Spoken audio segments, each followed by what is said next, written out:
Good morning to you. This is Angela with Parkos Permaculture. Have a few roses that are trying really hard to push forward into spring because we have a mild winter. They are convinced it is time to start blooming, so I have a few around the garden. This one is a David Austin rose I got last year. But I'm not here to talk about roses this morning. I actually want to talk about something that got dropped off at my front step basically last night, and about 7 o'clock in the evening I got an email letting me know I should be expecting a load of wood chips. And about 45 minutes later, some folks in a truck came and dropped these for me. These are from Chip Drop. I have made some videos about wood chips in the past. Yes, they poured them way out into the street, and I will be working this morning on getting them off the street as quickly as possible. I use a lot of wood chips in my garden, and I thought it would be good to talk with y'all about what I look for and what I order and how I use them.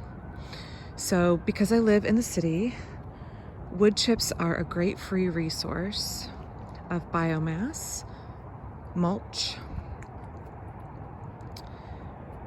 and bedding in the chicken run. They work really well as brown matter for the compost, things like that. So I can't get enough prunings from my property to fill my need for wood chips. And one problem you may find as your permaculture system increases in fertility is that your wood chips break down more quickly and you need to replenish them more often. So that is a weakness in my system. It's a strength in terms of fertility, but a weakness in terms of keeping my system closed. And in permaculture, when we say closed system, it means sourcing everything from on-site, not having to import or export resources and or waste. So at this point in time, I am still importing wood chips several times a year, primarily because my soil was completely devoid of organic matter when we bought this property 13 years ago. There was just clay subsoil and no humus whatsoever. I mean, I literally mean like not even half an inch. So a big part of what I've been doing is building topsoil, and that requires you to import organic matter. Wood chips are free. So let's talk about these. I got them from Chip Drop, which I have used for years and years. Before Chip Drop, I used to order my wood chips from the electric utility. You could call your local utility and get on a list for when they were trimming trees in your area. They would drop off the chips as a free service. And I found that really great. I used it for a number of years. And eventually Chip Drop came along, which also pulls in arborists who otherwise would have to pay a dump fee to dump wood chips. So they don't have to pay the dump fee. These don't go to the landfill, and I get a free resource. So it's great permaculture. Everybody gains from it. And in that way, I do view this as a closed system because I am keeping things within my local community system. These chips probably came from close by. They tend to drop when they're pruning in your neighborhood.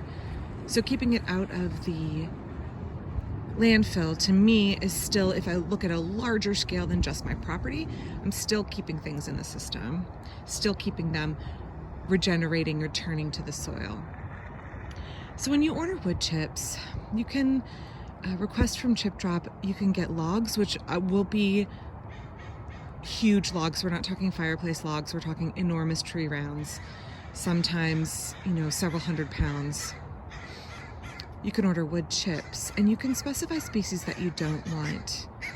Usually I will take anything, but my last load was about 80% pine needles and arborvitae. And I grow a number of edible gourmet mushrooms on my property, and none of them particularly like coniferous wood chips. They really like to feed, especially my morels, like to feed on apple, beech, aspen, elm, birch, things like that.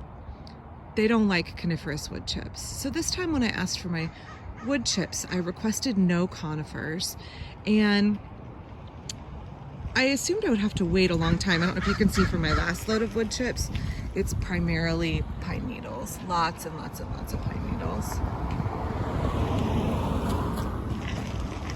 So I requested no conifers. Well, living in the Pacific Northwest, everybody has conifers, so I assume it would be a lengthy wait to get chips. But it actually was just 5 days. And you can see there are sticks and twiggy material. I did say I would accept a few logs because I can always use them in my hugel beds. There is some sticky twiggy material, and that's fine. That all breaks down. I just put it in the chicken coop, or I put it somewhere that's particularly low-lying and kind of boggy. I lay down these more twiggy pieces and form a mat and kind of build up. And those twiggy pieces prevent it from getting compacted as much.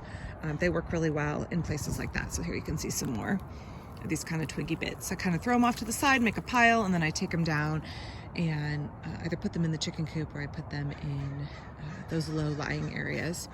Some larger branches, but mostly what you have are these nice chips. They're going to be uneven in size, which is great. It's fine. These are not the tumbled playground chips. They can be splintery, but they are great, a great substrate for your gourmet mushrooms, for your beneficial bacteria and mycorrhizae to feed your soil, and they make great mulch. One of the things I love about wood chips, it's been raining here, so you can see wood chips act like a sponge, and they soak up water really well when it rains, and they hold it against the soil. They do a great job of preventing your soil from drying out. I'm a big fan of wood chips for mulch. So when you go to order your wood chips from Chip Drop or your local utility, you might have a wait, and you also need to expect that you might get an enormous load, and sometimes they drop it where they're supposed to. I request that it gets dropped on my driveway, but they came last night when my car was parked on my driveway and they just dropped this and went, and so I need to get it off the street as soon as possible. So you need to be ready to deal with the load as quickly as possible. If you are working with wood chips that have sat here for a number of days, consider wearing a mask if you are sensitive to mold spores. Folks I see in gardening groups will say, these chips are moldy. There's, dust cloud of spores coming out. I see mold growing in it. Ew, are these chips still safe to use? That's the purpose of the chips, is to break down and turn into soil. And in order to do that, we need decomposers and detritivores, and we need the microbial ecology of the soil to do that. And fungus is a primary way of breaking down your wood chips and returning them to soil.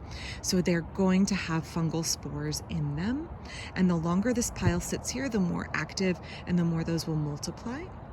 So just be prepared. I particularly am sensitive to whatever fungi tend to colonize the coniferous wood chips, and I really have to wear a mask or a respirator if they've sat for a while. I'm very sensitive. The ramial wood chips here don't bother me as much. So, and I also try and spread them as quickly as possible. So I am going to go get my work gloves and try and get some of this off the street so that I don't get in trouble with the city. I'll be back more as I'm spreading this, talking about how I use my wood chips around the garden, some of the ups and downs, some of the negatives, some of the really big pluses of using wood chips on your site. But that's all for now. I'll be back soon. Thanks.